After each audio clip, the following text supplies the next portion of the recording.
Olá, meus irmãos. A paz do Mestre Jesus esteja com todos vocês. Que Deus abençoe quem me ouve e que o Senhor Deus Todo-Poderoso possa vir falar conosco sempre por intermédio da sua santa e poderosa palavra.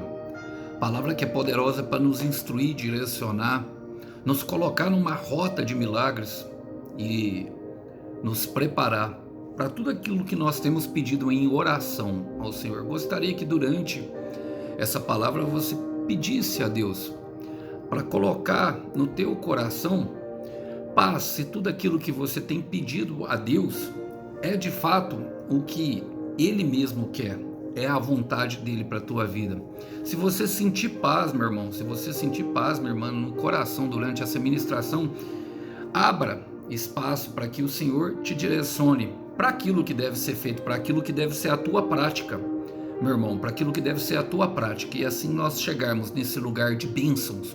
Fecha, vamos lá, vamos para a nossa conversa, para a nossa breve meditação. O texto hoje para a nossa breve reflexão encontra justamente em Marcos. Quero ler com vocês Evangelho de Jesus Cristo segundo o evangelista e guerreiro Marcos, capítulo 14. Quero ler o versículo 12, diz assim: No primeiro dia da festa dos pães sem fermento, quando o cordeiro pascal era sacrificado, os discípulos de Jesus lhes perguntaram: onde quer que preparemos a refeição da Páscoa? Então Jesus enviou 2 deles a Jerusalém, com as seguintes instruções: ao entrarem na cidade, um homem carregando uma vasilha de água virá ao seu encontro. Sigam-no. Digam ao dono da casa em que ele entrar: o mestre pergunta: onde fica o aposento a qual comerei a refeição da Páscoa com os meus discípulos?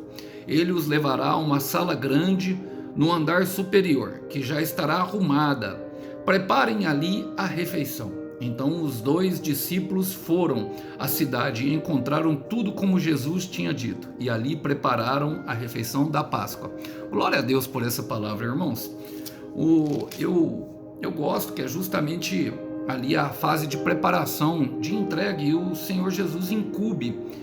Ele mantém os discípulos incumbidos de uma missão, de algo, e isso mostra justamente aquilo que ele coloca dentro do nosso coração e como o Senhor age a respeito de tudo que ele está fazendo em nossa vida, meu irmão. E eu quero justamente trazer isso, minha irmã, fazendo as aplicações pertinentes para a nossa vida, contemporalizando, trazendo.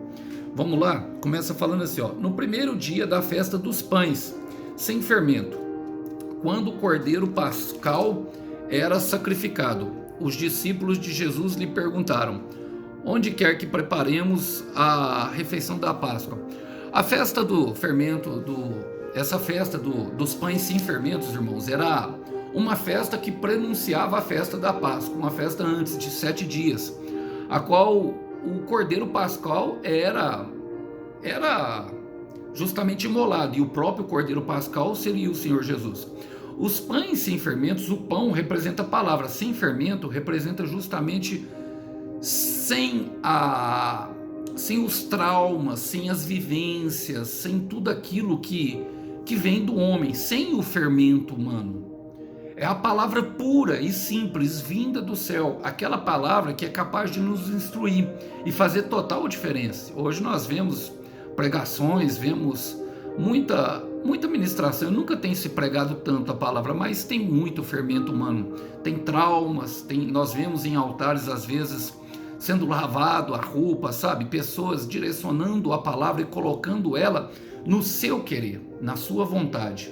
E o pão sem fermento representa isso, justamente a palavra de Deus, pura e simples, o querer de Deus para a nossa vida. Fala que quando o cordeiro pascual era sacrificado, os discípulos de Jesus lhe perguntaram: onde quer que preparemos a refeição da Páscoa? Era uma missão simples, justamente daquilo que o Senhor queria dos discípulos. Mas a preparação, meu irmão, do justo vem justamente de um relacionamento com o Eterno. Por quê? Eles chegaram e perguntaram para o Senhor Jesus como ele queria. Então, onde começa com oração, meu irmão, termina em vitória. Eu quero repetir: aonde começa com oração, termina com vitória. E creia, meu irmão, creia, minha irmã, que tudo aquilo que você pede em oração, sabe, você receberá do Senhor. Logicamente, se tiver alinhado ao propósito dele. Nós temos que tomar bastante cuidado, porque tem muita gente pedindo algo que não é propósito de Deus. Em Mateus 21, 22 fala: se crerem, receberão tudo o que pedirem em oração. Mas o próprio autor Tiago também fala que nós não recebemos porque nós pedimos para o nosso próprio deleite. E essa palavra não foi colocada aqui, meu irmão, ao acaso. Está falando justamente do período de libertação, do período de passagem, da Páscoa, a qual eles passariam para o deserto.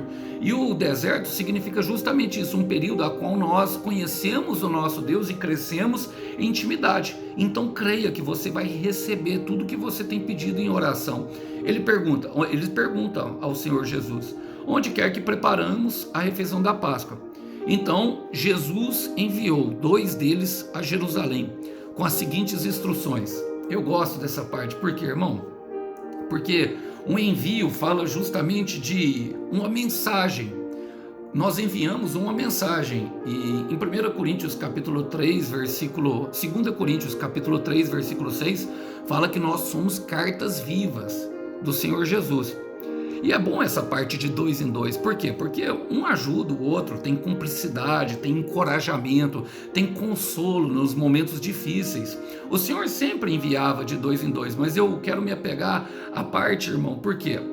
Porque, olha, a palavra fala assim: enviou 2 a Jerusalém. Jerusalém nós sabemos que é o centro da vontade de Deus.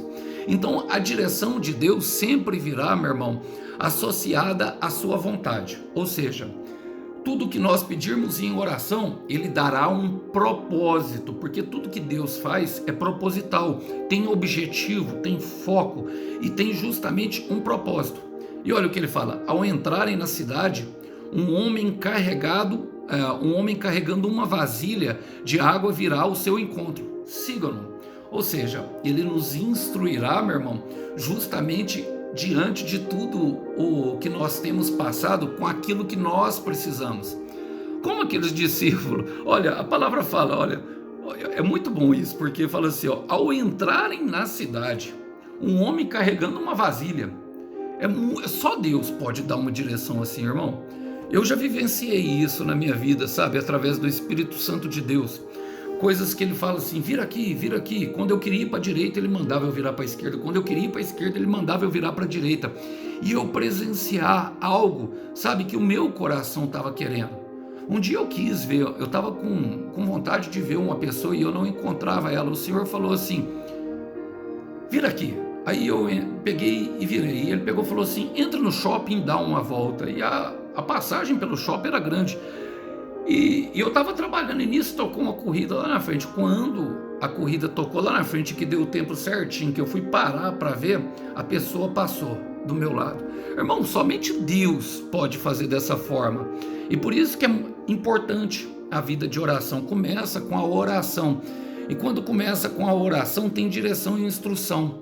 Salmos 32, versículo 8, diz para nós o seguinte: eu os instruirei e o ensinarei, diz o Senhor, e mostrarei a você o caminho por onde deve andar.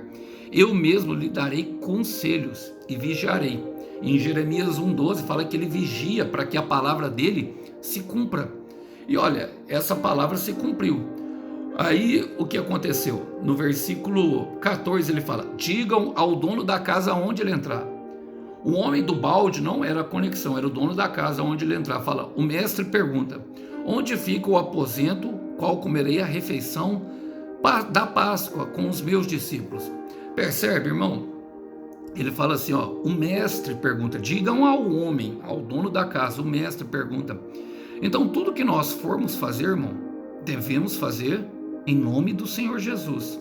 É aqui onde nós alinhamos o propósito, é aqui onde nós alinhamos a nossa oração com a vontade de Deus. Por quê, irmão? Porque é Ele que tem a autoridade, é Ele que intercede por nós, é Ele que é o advogado fiel e advoga para nós junto ao Pai. É Ele, através do seu Espírito, que se relaciona conosco. Então tudo que for fazer, façam em nome de Deus, façam em nome do Mestre. O mestre está atento às nossas petições, irmão. Ele instrui e com riquezas de palavra é possível que nós venhamos, que ele venha nos colocar, irmão, justamente num lugar aonde teremos conexões com pessoas que possam, irmão, justamente atender os nossos anseios. Perceba que o homem não tem nome, o homem não tem relação com os discípulos. Pelo que parece, os discípulos nem conheciam esse homem. Mas eu tenho uma convicção no meu coração: esse homem tinha relacionamento com Deus. Esse homem tinha relacionamento com o mestre. Por quê? Porque ele tinha tudo o que os discípulos estavam procurando.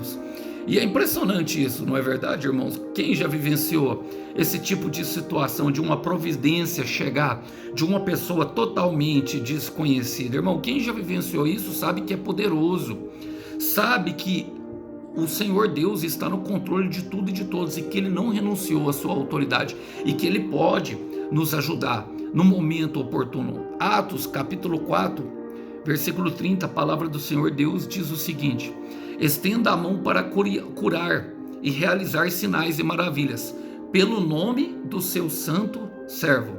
Olha, curar e realizar sinais e maravilhas.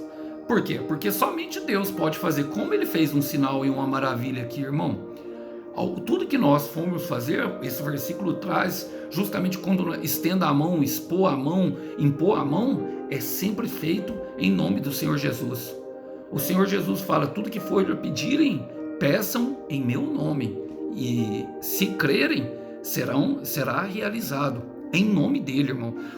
Quando nós fazemos em nome dele, precisamos entender que não é um mantra, não é algo como nós vemos hoje, sabe? Muitas pessoas entendem o nome de Jesus e oram, sabe? Colocam no final de cada oração o seu nome, como se tudo aquilo que tivesse pedindo fosse ser realizado. Não. Em nome de Jesus quer dizer que nós assinamos uma procuração, quer dizer que nós somos os embaixadores de Cristo e estamos representando Ele. Agora, será que os nossos pedidos verdadeiramente atendem um anseio do coração de Deus? É isso que nós devemos colocar, porque ali está falando de cura, de sinais e de maravilhas. Nós devemos lembrar que tudo que o Senhor fez aqui na terra enquanto ele caminhava era desfazer as obras do inferno. Então, se você está caminhando, meu irmão, numa missão para desfazer a obra do inferno, estenda a mão. Eu quero repetir: estenda a mão, cure os enfermos, faça sinais, sabe? Peça por maravilhas da parte do Senhor, e tenho plena convicção, será realizado. A palavra fala assim, ó: ele os levará a uma sala grande, num andar superior. Eu gosto dessa parte, porque o andar superior, uma sala grande, fala justamente de uma conexão com o céu. Há um céu aberto, meu irmão, há um andar, há um céu sobre nós que domina. Há um andar superior acima do nosso teto, e muitas vezes nós precisaremos de pessoa que nos leve a esse lugar elevado, a um lugar superior, a um lugar onde nós teremos uma conexão com o eterno. Olha, e a palavra fala assim, ó, que já estará arrumada. Tudo que Deus tem para você, meu irmão, tudo que Deus tem para você, minha irmã, já está preparado.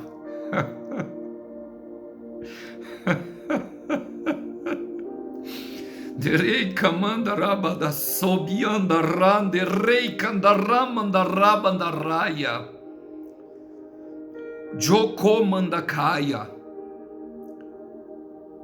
Rei Kamandarambandaraya. Olha, eu vou repetir: que já estará arrumada. Já está tudo pronto, irmão. Já está tudo pronto, minha irmã. E o que falta então, irmão Alisson? Olha, o Senhor Jesus fala para os discípulos: preparem ali a refeição. E a refeição remete justamente àquela parte anterior: o pão sem fermentos, as ervas amargas e o cordeiro pascal. Assim que era preparada a festa dos pães sem fermentos, junto com o vinho que representava a bênção quádrupla. Eles tomavam cada um 4 taças de vinho. E os pães sem fermentos representam a palavra de Deus, pura e simples. As ervas amargas, eles comiam justamente para lembrar o tempo da aflição que eles passaram no Egito, um tempo de dor. Então é necessário nós lembrarmos o tempo de dor, por quê? Porque o passado é conselheiro, para que nós não venhamos a voltar para lá. E o cordeiro pascal devia ser comido inteiro. Representa tudo, irmão, tudo que vem da palavra. Não deve ser desperdiçado nada. O Senhor não desperdiça nada. Para quê? Para que nós possamos tomar o vinho da bênção quádrupla. Mas quem é que tem que preparar? É nós. Fala justamente da nossa preparação, irmão. Fala de tudo que é aquilo que o Senhor tem feito no nosso deserto. Lembrando que essa festa representava justamente a travessia, irmão, ali daquilo que eles vinham atravessar, justamente o deserto. Então, olha, obedeça a Deus, irmão. Obedeça a Deus e prepare, e Ele te colocará numa rota de milagres. Eu quero repetir: obedeça a Deus. Sabe, obediência a Deus gera resultados. A obediência a Deus é a chave. É a obediência a Deus que nos leva a vivenciar momentos únicos em tua presença que outros não contemplaram porque não tiveram a obediência. Pelo contrário, agiram, meu irmão, na independência, no autogoverno, sabe, motivado por uma natureza adâmica. E isso é loucura, porque tudo que nós fazemos com o nosso próprio eu, com o nosso próprio ego, está fadado ao fracasso sem a dependência de Deus. Então, obedeça a Deus e Ele te colocará numa rota de milagres. Eu quero ler com vocês, meu irmão, porque a palavra fala, e essa palavra aqui eu creio que alguém, sabe, precisa ouvir ela e guardar em teu coração. Salmo 126, versículo 3 e 4 diz o seguinte: é verdade, o Senhor fez grandes coisas por nós. Tinha uma sala preparada, conectou a pessoas, estava tudo como Ele tinha dito, fez grandes coisas por nós e por isso estamos alegres. E Ele fala assim: ó Senhor, encha novamente a nossa vida de bênçãos, como as chuvas do inverno enche os riachos secos. Glória a Deus. E o inverno fala justamente da nossa alma, aquele período, irmãos, a qual a dificuldade é grande, mas é justamente nesse momento que as chuvas de inverno vêm e abrem o ermo, abrem o caminho no deserto através de um riacho, um rio de águas vivas, um rio que flui de dentro do nosso coração e jorrará. Essa é a maior bênção. Então acredite, irmão, que o Senhor está te colocando e te conectando às pessoas que te colocarão numa rota de milagres. E no último versículo fala assim, ó: então os 2 discípulos foram à cidade, obedeceram e encontraram tudo como Jesus tinha dito. Eu vou repetir para que entre em teu coração. E encontraram tudo como Jesus tinha dito. Eu vou repetir mais uma vez: e encontraram tudo como Jesus tinha dito, e ali prepararam a refeição da Páscoa. Quero me apegar aqui justamente porque, meu irmão, porque eles obedeceram, mas encontraram tudo como tinha dito. E havia uma refeição que fala da mesa. A mesa fala de bênção em todos os segmentos da nossa vida. Deus tem uma mesa preparada para você, meu irmão. Deus tem uma mesa preparada para você, minha irmã. E agora eu quero me apegar à parte da palavra que foi declarada, porque tudo que tinha dito, tudo que foi declarado sobre a sua vida se cumprirá. Eu quero repetir: tudo que foi declarado do céu sobre a sua vida se cumprirá. Em Salmo 126, no mesmo Salmo, fala no versículo 6: quem sai com a cesta de sementes, chorando e andando, chorando e andando. Às vezes você está chorando, irmão, às vezes você está em lágrimas, minha irmã, nesse momento, e não para não, continua andando, enquanto lançam a semente, voltará carregando de feixes de espiga, cantando de alegria, irmão. Essa é a verdade, essa é aquilo que o Senhor quer que você guarde no seu coração, meu irmão. O choro pode estar durando uma noite, nós podemos passar por momentos de dificuldade, mas mantenha a resiliência e saiba que Ele está no controle de tudo e de todos. Aguenta firme, porque a fase ruim, ela passa, e o que fica é permanente. Saiba que Ele quer que você acredite sim nos teus sonhos e que você lute por cada motivo que te faça feliz. Não desista, daquilo que você pede a Deus todos os dias. E eu tenho plena convicção que no final dessa missão, o Cordeiro tem uma recompensa para o teu sacrifício.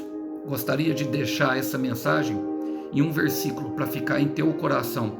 1 Coríntios capítulo 15, versículo 58 fala: portanto, meus queridos irmãos, já que é certa a vitória futura, sejam fortes e firmes, sempre dedicado ao trabalho do Senhor, pois vocês sabem que nada do que vocês fazem para o Senhor é inútil.